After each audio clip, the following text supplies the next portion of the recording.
Assalamualaikum warahmatullahi wabarakatuh. Perkenalkan, nama saya Yusrana Romania. Saya dari kelompok 11. Di sini saya akan mempresentasikan tentang Post Audit Responsibility.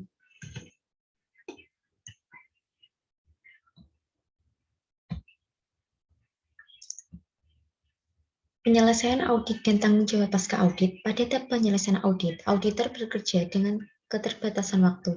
Hal ini diakibatkan oleh keinginan klien untuk memperoleh laporan audit secepat mungkin. Meskipun waktu tidak mendukung auditor, auditor harus menggunakan waktu yang tersedia untuk mempertimbangkan profesional dan menyatakan pendapat sesuai dengan yang sebenarnya.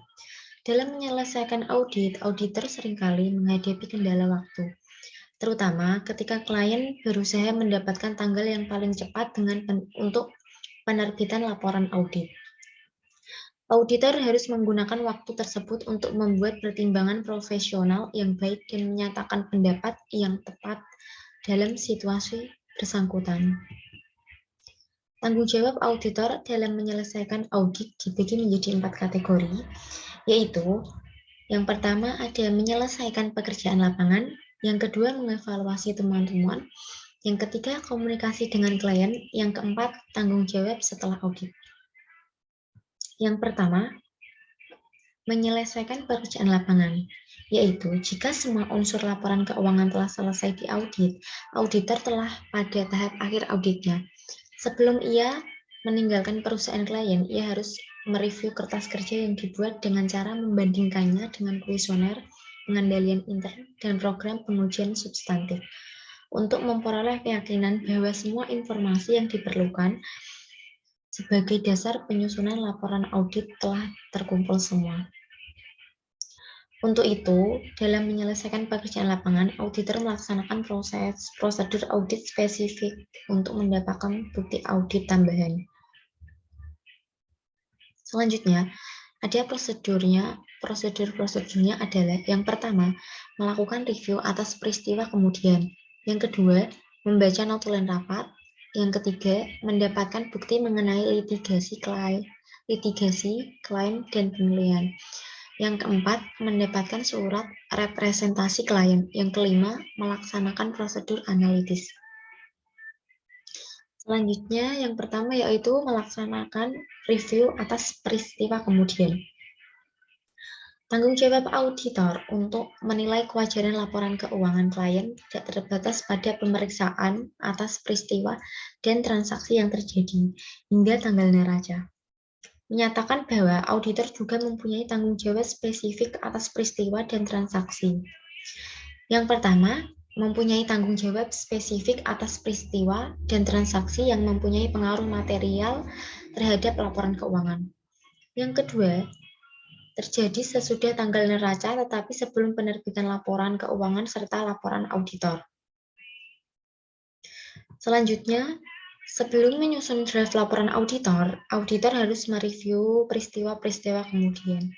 Review ini terutama bertujuan untuk menentukan apakah peristiwa tersebut mempunyai dampak yang sedemikian material terhadap penyajian informasi di dalam laporan klien. Ini ada jenis-jenis peristiwa kemudian, yaitu yang pertama memberikan bukti tambahan berkenaan dengan kondisi yang ada pada tanggal neraca dan mempengaruhi estimasi dalam proses penyusunan ke laporan keuangan. Yang kedua, memberikan bukti yang berkenaan dengan kondisi yang tidak ada pada tanggal neraca tetapi muncul setelah tanggal itu. Prosedur audit dalam periode setelah tanggal neraca auditor harus mengidentifikasi dan mengevaluasi peristiwa kemudian sampai tanggal laporan auditor. Tanggung jawab tersebut dapat dilaksanakan dalam dua cara, yaitu yang pertama, mewaspadai peristiwa kemudian dalam melaksanakan pengujian substantif akhir tahun seperti pengujian kisah batas dan mencari kewajiban yang belum tercatat. Yang kedua, melaksanakan prosedur audit yang ditetapkan atau mendekati akhir pekerjaan lapangan. Yang kedua, ada membaca notulen rapat. Notulen rapat kadangkala sangat dibutuhkan dalam penilaian auditor. Karena dalam notulen rapat biasanya terdapat keputusan-keputusan otorisasi yang dilakukan oleh Dewan Komisaris yang mampu memberikan bukti bagi auditor. Maka notulen rapat yang dibutuhkan oleh auditor adalah notulen selama dilakukannya audit tersebut. Notulen ini akan digunakan oleh auditor untuk menentukan pengujian substantif yang cocok bagi klien. Adapun terkait pembacaan notulen rapat oleh auditor harus didokumentasikan dalam kertas kerja. Misalnya, informasi yang dipelajari dari catatan tersebut menyebabkan auditor untuk mengubah pengujian substantif. Dan pembacaan notulen rapat oleh auditor harus didokumentasikan dalam kertas kerja. Selanjutnya, nomor 3, mendapatkan bukti mengenai litigasi, klaim, dan penilaian. Mendefinisikan kontingensi sebagai kondisi, situasi, atau serangkaian situasi yang ada yang melibatkan ketidakpastian mengenai kemungkinan keuntungan dan kerugian. Kontingensi, keuntungan hanya akan menimbulkan masalah yang relatif kecil, sedangkan kontingensi kerugian seringkali merupakan masalah yang signifikan bagi auditor. Kontingensi kerugian meliputi kewajiban yang potensial dari perselisihan pajak, penghasilan, klaim, dan lain-lain, mempersyaratkan bahwa kontingensi kerugian harus dicatat sebagai kewajiban, diungkapkan dalam catatan atas laporan keuangan. Yang ketiga, diabaikan. Pertimbangan audit menyatakan bahwa auditor harus mendapatkan bukti-bukti tentang yang pertama, eksistensi kondisi, situasi, atau serangkaian situasi yang menunjukkan ketidakpastian mengenai kemungkinan terjadinya kerugian pada suatu entitas dari litigasi, klaim, dan penilaian. Periode di mana penyebab yang mendasari tindakan hukum terjadi. Tingkat probabilitas hasil yang tidak menguntungkan, jumlah atau rentang kerugian yang potensial. Selanjutnya, ada surat pertanyaan audit. Menunjukkan bahwa surat pertanyaan audit kepada ahli hukum klien merupakan sarana utama bagi auditor untuk mendapatkan informasi pendukung tentang LCA yang diserahkan oleh manajemen. Surat tersebut harus dikirim oleh manajemen kepada setiap ahli hukum yang telah ditugaskan oleh klien. Pengaruh jawaban terhadap laporan auditor. Jawaban ahli hukum mungkin tidak mempunyai pengaruh terhadap laporan audit, yaitu auditor dapat mengeluarkan suatu laporan standar dengan pendapat wajar tanpa pengecualian. Hal ini dapat terjadi apabila jawabannya menunjukkan bahwa berdasarkan penyelidikan yang layak atas masalah yang dihadapi, terdapat yang pertama probabilitas yang tinggi atas hasil yang menguntungkan. Yang kedua, masalah yang dihadapi adalah tidak material. Yang keempat, ada mendapatkan surat representasi klien. Representasi merupakan bagian dari barang bukti, tetapi bukti pengganti penerapan prosedur audit yang diperlukan untuk mendapatkan dasar yang layak untuk suatu pendapat.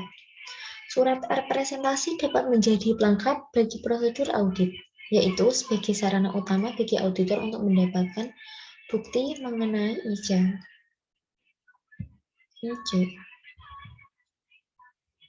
Representasi manajemen ada 3 konsep, yaitu mengkonfirmasi representasi lisan yang diberikan kepada auditor, mendokumentasikan kelayakan yang berkelanjutan dari representasi tersebut. Yang ketiga, mengurangi kemungkinan kesalahpahaman mengenai representasi manajemen. Selanjutnya, isi surat dalam representasi terdapat 4 bagian. Yang pertama, laporan keuangan. Yang kedua, kelengkapan informasi. Yang ketiga, pengakuan, pengukuran, dan pengungkapan. Yang keempat, peristiwa kemudian. Yang terakhir, pengaruh terhadap laporan auditor. Apabila auditor menerima surat representasi dan mampu mendukung representasi manajemen, maka suatu laporan audit standar dapat dikeluarkan.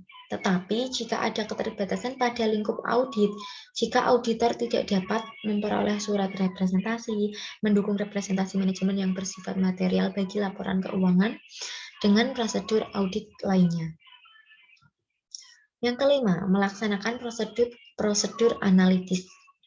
Prosedur analitis diisyaratkan dalam penyelesaian audit sebagai review keseluruhan atas laporan keuangan, menyatakan bahwa tujuan dari review keseluruhan adalah untuk membantu auditor menilai kesimpulan yang dicapai dalam audit dan dalam mengevaluasi penyajian laporan keuangan secara keseluruhan. Dalam melakukan review keseluruhan, auditor membaca laporan keuangan dan catatan serta mempertimbangkan kelayakan bukti yang diperoleh dalam menanggapi saldo dan hubungan yang tidak biasa serta tidak terduga. Yang pertama bisa diantisipasi dalam perencanaan audit. Yang kedua, bisa diidentifikasi selama audit dalam pengujian substantif. Ada beberapa pengevaluasi temuan-temuan. Ini yang kedua. Untuk mencapai tujuan tersebut, auditor menyelesaikan langkah-langkah bagi berikut. Yang pertama, membuat penilaian akhir atas materialitas dan risiko audit. Yang kedua, melakukan review teknis atas laporan keuangan. Yang ketiga, melakukan review akhir atas kertas kerja. Yang keempat, merumuskan pendapat dan membuat naskah laporan audit. Selanjutnya, yang pertama yaitu membuat penilaian akhir atas materialitas dan risiko audit. Dalam memutuskan suatu pendapat yang akan dikeluarkan adalah penilaian akhir atas materialitas dan risiko audit. Titik tolak untuk melakukan proses ini adalah menjumlahkan salah saji yang ditemukan ketika memeriksa semua akun yang belum dikoreksi oleh klien. Penentuan auditor atas salah saji dalam suatu akun dapat mencakup komponen sebagai berikut. Yang pertama, salah saji yang belum dikoreksi yang secara spesifik diidentifikasi melalui pengujian substantif atas rincian transaksi dan saldo. Proyeksi salah saji yang belum dikoreksi yang diestimasi melalui teknik sampling audit. Yang ketiga, estimasi salah saji yang dideteksi melalui prosedur analitis dan dikuantifikasi oleh prosedur audit lainnya. Yang kedua, melakukan review teknis atas laporan keuangan. Sebelum mengeluarkan laporan audit atas klien yang merupakan perusahaan terbuka, review teknis juga harus dilakukan atas laporan itu oleh partner yang bukan anggota tim audit. Daftar periksa tersebut mencakup hal-hal yang berkenaan dengan bentuk dan isi dari masing-masing laporan keuangan dasar termasuk pengungkapan yang diisyaratkan. Yang ketiga, yang terakhir, merumuskan pendapat dan membuat naskah laporan audit. Dalam penyelesaian audit, auditor perlu memisahkan temuan-temuan dengan mengisarkan dan mengevaluasinya untuk tujuan menyatakan pendapat atas laporan keuangan secara keseluruhan. Tanggung jawab akhir atas langkah-langkah ini terletak pada partner yang melakukan penugasan itu. Sebelum mengambil keputusan akhir tentang pendapat, biasanya diadakan suatu konferensi dengan klien.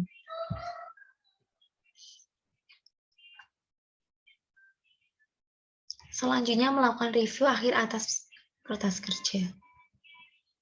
Review ini dilakukan untuk mengevaluasi pekerjaan yang dilakukan, bukti yang diperoleh, dan kesimpulan yang dibuat oleh penyusun kertas kerja. Review tambahan atas kertas kerja dapat dilakukan pada akhir pekerjaan lapangan oleh anggota tim audit. Review yang dilakukan partner atas kertas kerja dirancang untuk mendapatkan kepastian bahwa yang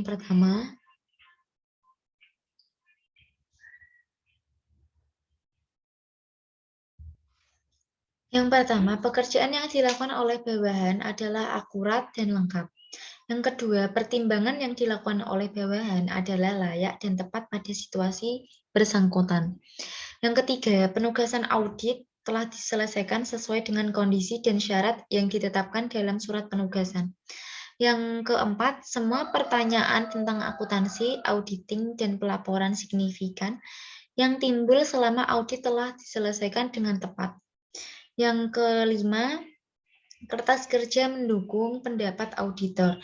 Yang keenam, GAAS dan kebijakan serta prosedur pengendalian mutu kantor akuntan telah dipenuhi.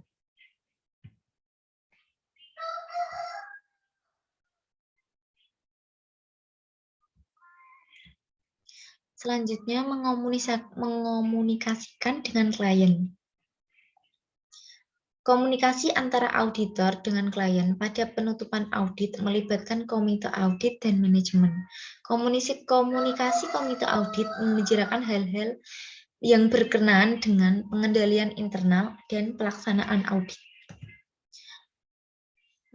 Pertama adalah mengkomunikasikan dengan pengendalian internal. Mempersyaratkan auditor untuk menyampaikan kondisi-kondisi yang dapat dilaporkan, yang didefinisikan sebagai hal yang merupakan kekurangan yang signifikan dalam perancangan atau operasi pengendalian internal, yang dapat berpengaruh buruk terhadap kemampuan organisasi untuk mencatat, memproses, mengikhtisarkan, dan melaporkan data keuangan yang konsisten dengan asersi manajemen dalam laporan keuangan. Menyatakan bahwa setiap laporan yang diterbitkan mengenai kondisi yang dapat dilaporkan, yaitu yang pertama harus menunjukkan bahwa tujuan audit adalah melaporkan tentang laporan keuangan dan bukan memberikan kepastian tentang pengendalian internal. Yang ketiga, menyertakan definisi tentang kondisi yang dilaporkan. Yang ketiga, menyertakan pembatasan pembagian.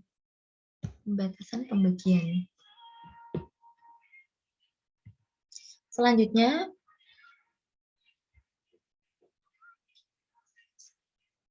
mengkomunikasikan hal-hal yang berkenaan dengan pelaksanaan audit. Auditor untuk menyampaikan hal-hal tertentu berkenaan dengan pelaksanaan audit kepada mereka yang bertanggung jawab mengawasi proses pelaporan keuangan, menyatakan bahwa komunikasi dengan komite audit dapat mencakup hal-hal berikut. Yang pertama, ada tanggung jawab auditor menurut GAAS. Yang kedua, kebijakan akuntansi yang signifikan. Yang ketiga, mempertimbangkan auditor tentang mutu prinsip akuntansi entitas.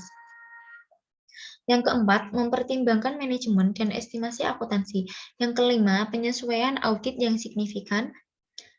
Yang keenam, ketidaksepakatan dengan manajemen. Yang ketujuh, konsultasi dengan akuntan lain. Yang kedelapan, masalah penting yang dibahas dengan manajemen sebelum penarikan diri. Yang kesembilan, kesulitan yang dihadapi dalam pelaksanaan audit. Selanjutnya, ada beberapa tanggung jawab setelah audit, yaitu yang pertama, peristiwa kemudian yang terjadi antara tanggal dan penerbitan laporan auditor. Yang kedua, penemuan faktor yang ada. Yang ketiga, penemuan prosedur yang dihilangkan.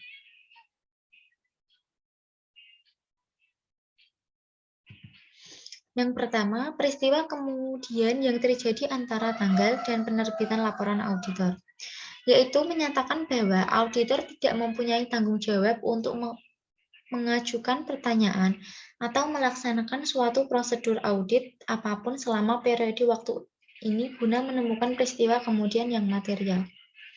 Auditor dapat menggunakan tanggal ganda dalam laporan audit. Tanggal ganda merupakan praktek yang paling umum karena memberi tanggal kembali atas keseluruhan laporan akan memperluas tanggung jawab auditor secara keseluruhan di luar penyelesaian pekerjaan lapangan. Penemuan fakta yang ada pada tanggal laporan, auditor tidak mempunyai tanggung jawab untuk menemukan fakta yang ada setelah audit pada tanggal laporan audit.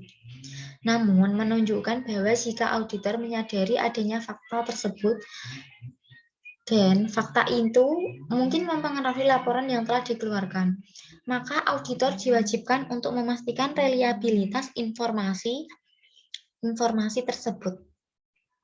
Apabila penyelidikan lebih lanjut menguatkan eksistensi fakta itu dan auditor merasa yakin bahwa informasi itu penting bagi mereka yang mengandalkan atau cenderung mengandalkan pada laporan keuangan, maka auditor harus mengambil langkah-langkah untuk mencegah ketergantungan pada laporan audit itu di masa depan. Jika klien menolak untuk mengungkapkan fakta yang baru ditemukan, maka auditor harus memberitahu setiap anggota Dewan Komisaris mengenai penolakan tersebut. Penyelidikan yang memuaskan, maka tanpa mengungkapkan informasi spesifik auditor harus satu, menunjukkan tidak adanya kerjasama itu, dan yang kedua, menyatakan bahwa jika informasi itu benar, laporan audit tidak dapat lagi diandalkan. Yang ketiga ada penemuan prosedur yang dihilangkan. Ketika menemukan suatu prosedur yang telah dihilangkan, auditor harus menilai kepentingan hal itu bagi kemampuannya saat ini untuk mendukung pendapat yang dinyatakan atas laporan keuangan. Menunjukkan jika auditor memutuskan bahwa pendapatnya tidak dapat didukung oleh auditor yakin bahwa orang-orang saat ini mengandalkan pada laporan itu. Maka auditor harus segera melaksanakan prosedur yang dihilangkan atau prosedur alternatif yang akan memberikan dasar yang memuaskan atas pendapatnya.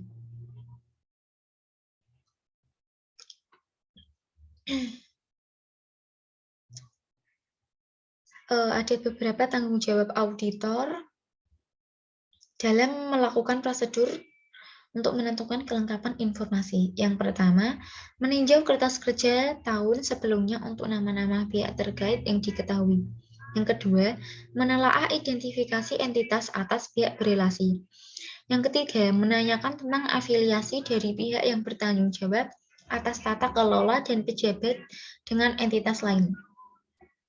Yang keempat, meninjau catatan pemegang saham untuk menentukan nama prinsipal pemegang saham dan pihak yang bertanggung jawab atas tata kelola dan pihak lain yang relevan catatan hukum seperti daftar kepentingan direktur.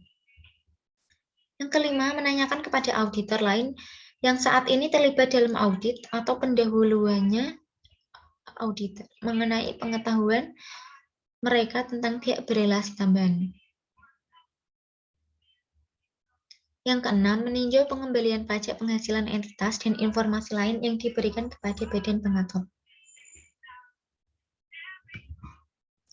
Selama pelaksanaan audit, auditor dapat melakukan prosedur berikut yang dapat mengidentifikasi adanya transaksi dengan pihak lain. Yang pertama, melakukan pengujian rincian atas transaksi dan saldo. Yang kedua, menelaah risalah rapat pemegang saham dan direksi. Yang ketiga, meninjau catatan akuntansi untuk transaksi besar atau tidak biasa atau saldo. Memberikan perhatian khusus pada transaksi yang diakui pada mendekati akhir periode pelaporan. Yang keempat, menelaah terkonfirmasi piutang dan hutang pinjaman dan konfirmasi dari bank. Tinjauan semacam itu dapat mengindikasikan hubungan penjamin dan lainnya transaksi pihak terkait. Yang kelima, menelaah transaksi investasi, misalnya pembelian atau penjualan suatu kepentingan ekuitas dalam entitas lain. Selanjutnya ada beberapa saran transaksi dari pihak berelasi. Yang pertama, transaksi yang memiliki trend of trade yang tidak normal, seperti harga yang tidak wajar, suku bunga, jaminan, dan jangka waktu pembayaran. Yang kedua, transaksi yang tidak memiliki alasan bisnis logis yang jelas untuk mereka jadi. Yang ketiga, transaksi yang substansinya berbeda dengan bentuknya. Yang keempat, transaksi diproses dengan cara yang tidak biasa. Yang kelima, volume tinggi atau transaksi signifikan dengan pelanggan atau pemasok tertentu dibandingkan dengan orang lain. Yang keenam, transaksi yang tidak tercatat seperti penerimaan atau pemberian dari manajemen layanan tanpa biaya. Terima kasih, sekian dari presentasi saya. Apabila ada pertanyaan, kami persilakan. Mohon maaf atas kesalahan saya, atas kata-kata, maaf. Wassalamualaikum warahmatullahi wabarakatuh.